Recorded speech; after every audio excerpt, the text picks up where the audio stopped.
Dan Illman, Mike Beer, race number 9 at Kentucky Downs on Saturday. The Grade 3 Kentucky Downs Turf Sprint Stakes. Bet it with a new DRF Bets account and the 300% deposit match that goes along with it. It's easy. Go to bets.drf.com for all the details. Here's the field. $500,000 is the purse for the Kentucky Downs Turf Sprint Stakes. We are expecting a big field, and we have got a very popular old-timer in here. The millionaire undrafted, back for more after an unsuccessful tour of Royal Ascot in 2018. I thought his most recent start in the States, 2 starts back, the Elusive Quality, was a step in the right direction for the old boy. He seems ageless, but he needs pace, and he should get it in here. I guess he should get it. We'll see how it sets up for him. I mean, obviously with him, that's what it's really all about. He's shown that he can still run. I still personally think he's lost a step or two, which is not that surprising as an 8-year-old, but he can still run, especially when he catches a setup.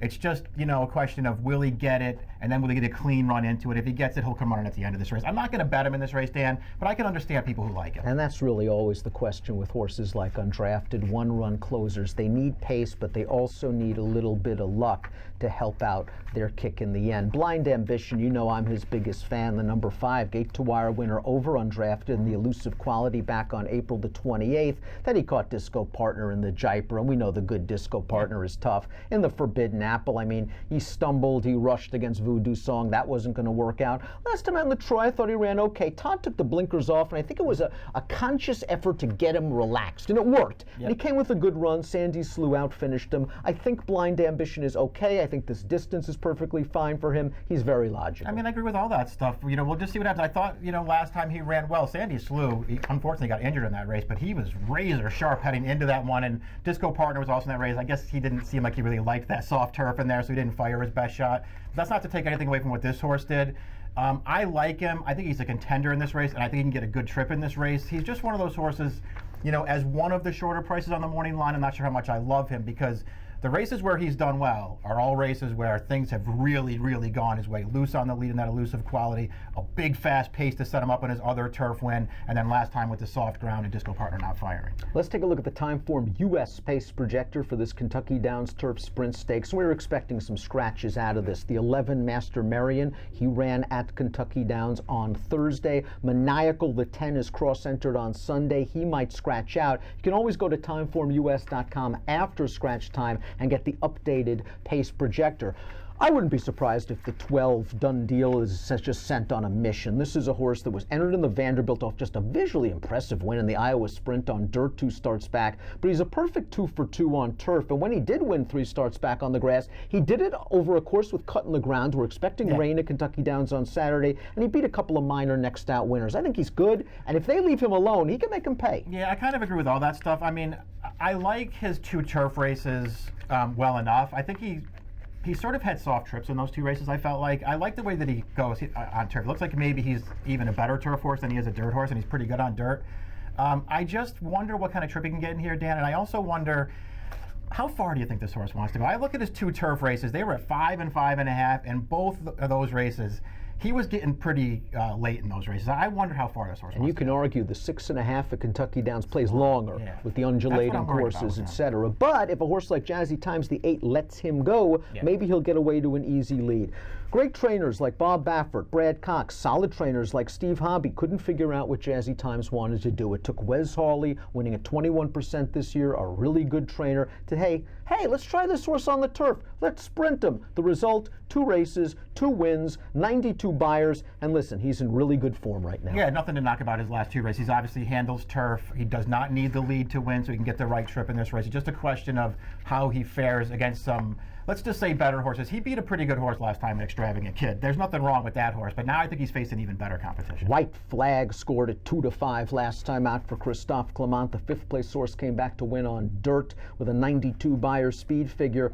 I find it interesting that in 2 starts off the layoff, Clement's kind of treated this horse with kid gloves. He put him in optional claiming races. He was favored both times. It was almost as if we wanted to get a confidence booster into him. He got it last time out. This is a horse that I think will play very well at 6.5 at Kentucky Downs, because you can make the argument 7.5 would be good for this horse.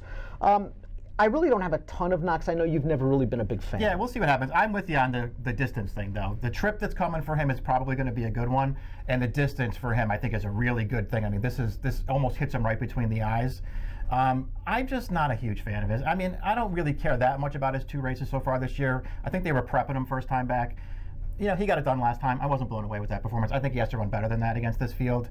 And he doesn't feel like a great price to me, but I'm not knocking anyone who likes him. I just don't like him that much. Fans of the outside horse Done Deal have to worry about the 6, Richie's in the House, because this is a horse that has shown big speed on synthetic surfaces, and every single one of his sprint races are good. The one time he ran a bomb, it was 2 turns on the turf at Arlington, and that's just not what he wants to do. And last time out, you can argue that the mile at Presque Isle Downs is a little bit far for him. Before that mile, he had won 4 in a row very, very easily, and he did it on the lead. I think they're sending. I agree with that. I mean, why would you ship him all the way here for this kind of a purse and not use his speed? Send him to the front and see what happens. I'm afraid of this horse. I don't love him in here, Dan. I'm afraid of him, though, and I'm using this horse because I think he's going right to the top in here for a very sharp trainer, and he might not be easy to run down. Vici picks up Jose Ortiz off a 62.5 score over this track a week ago, and Michael Maker, again, isn't treating this horse like an optional claimer. How many times have we seen Maker claim horses, turn them into graded stakes winners? Now, it's usually at longer distances, but boy, what did he do with Hoagie last year? He claimed that horse, he turned him into a turf sprinter. The fact that Maker's wheeling this horse back in a week, I think it's a very good sign. And we were down to Tampa Bay earlier this year when he was completely taken out of his game, and he still won from off it. There's still life in this horse. That's true enough. He won that race at Tampa from way off the pace, but he did not beat a good field that day. That was almost a race where they could have ridden him however they wanted to, and he was going to beat those horses, but he still run his good races since Maker claimed him.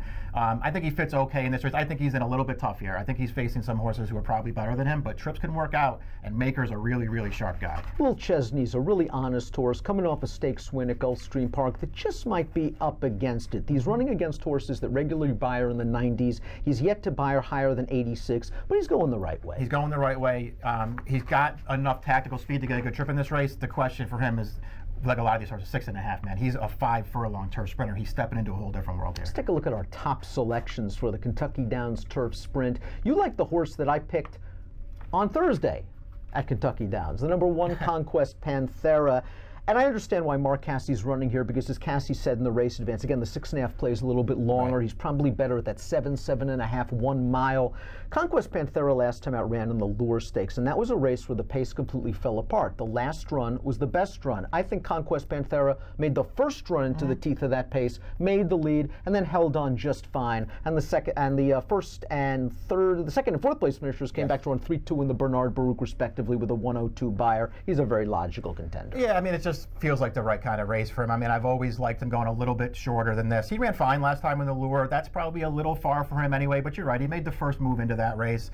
You know, if you start picking apart his PPs, it's the 6.5, 7, even 7.5 furlong races that are his best race. I think this is what he really wants to do, and he's not supposed to really be compromised by trip in this race. He can sit close enough. He's not going to be up near the pace, but he's not going to get outrun early. A good trip could come for this horse. I'll take my shot. I'm interested in your thoughts on my bomb, the 2 Pro Forma, 20-1 on the morning line, the familiar connections of Bravo and Stidham, which have been doing well lately. Last time out in the Wolf Hill Stakes, I thought he was kind of in behind horses on the turn, and by the time he angled into the stretch, the race was over. And that Imprimis, he's become a really good turf sprinter. It's tough to catch him when you're bogged down in behind horses on the turn. He earned a 92 buyer. The 8th horse came back to run second in the Red Bank with a 93. It's a live enough race. Is this distance too short for him? I actually want to give him a chance at 6.5 with some big pace. Maybe he's not the best closer in the race. Maybe Undrafted's the best closer in the race, or Conquest Panthera. But of the closers, he's the best price, and I'm not sure we've seen his best yet. No, I agree with all that stuff. I mean, you have to go back. They didn't get him to turf until the end of his last start as a 3-year-old, and you know, to me, he was no match for White Flag that day. But it's not like he ran a bad race. He was a clear third at the end, a long layoff after that. I'm with you. I thought he ran deceptively well last time. And he has a couple of bullet workouts leading up to this race. We'll see if he handles a little bit of cut in the ground. That seems likely. Mike's going 1.654. I'm going 2.451 in the Grade 3 Kentucky Downs Turf Sprint. Big card at Kentucky Downs on Saturday. Bet it with your DRF Bets account. Sign up. Get a 300% deposit match at bets.drf.com. Approximate post time for the Kentucky Downs Turf Sprint, 5:29 Central on a Saturday afternoon. Good luck.